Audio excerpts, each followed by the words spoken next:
क़ुर्ब आहिन सब ते बेहद ख़ास ख़ल्क़ रजा। क़ुर्ब आहिन सब ते बेहद ख़ास ख़ल्क़ रजा। कहिड़ा कहिड़ा गुण गण्यूं उन रब मिठे जे प्यार जा। रब मिठे जे प्यार जा। क़ुर्ब आहिन सब ते बेहद ख़ास ख़ल्क़ रजा। कलमे वारी रब ॾिनी दौलत था ॾाढा ख़ुशि रहूं। कलमो सब जी दिल थो ठारे जंहिं महल भी था पढ़ूं। दिल में जारी विरद आहिन रब संदे अज़कार जा। कहिड़ा कहिड़ा गुण गण्यूं उन रब मिठे जे प्यार जा। रब मिठे जे प्यार जा। क़ुर्ब आहिन सब ते बेहद ख़ास ख़ल्क़ रजा।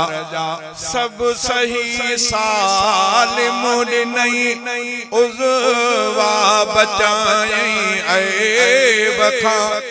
सब सही सालिम ॾिनई उज़वा बचायई ऐब खां।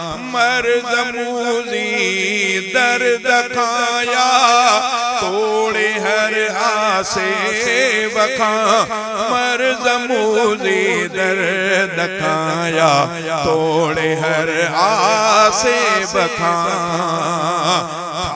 कयूं हर दम शुक्र प्या उन सजे दातार जा।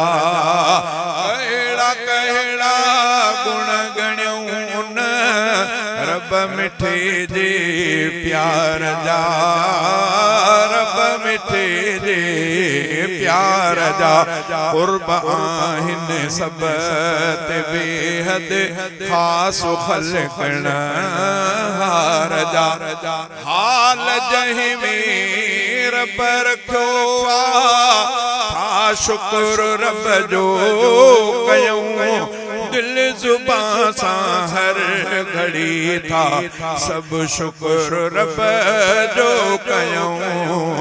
दिल ज़ुबां महसूस कंदी आलुत्फ़त कार जा। कहिड़ा कहिड़ा गुण गण्यूं उन रब मिठे जे प्यार जा।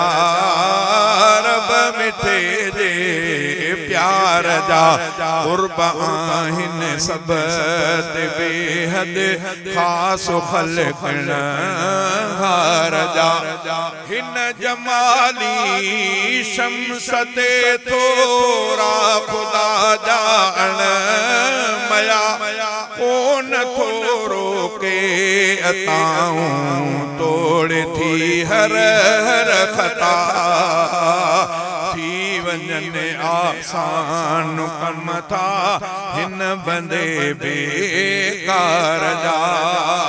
क़ुर्ब आहिन सब ते बेहद ख़ास ख़ल्क़ रजा। कहिड़ा कहिड़ा गुण गण्यूं उन रब मिठे जे प्यार जा। रब मिठे जे प्यार जा।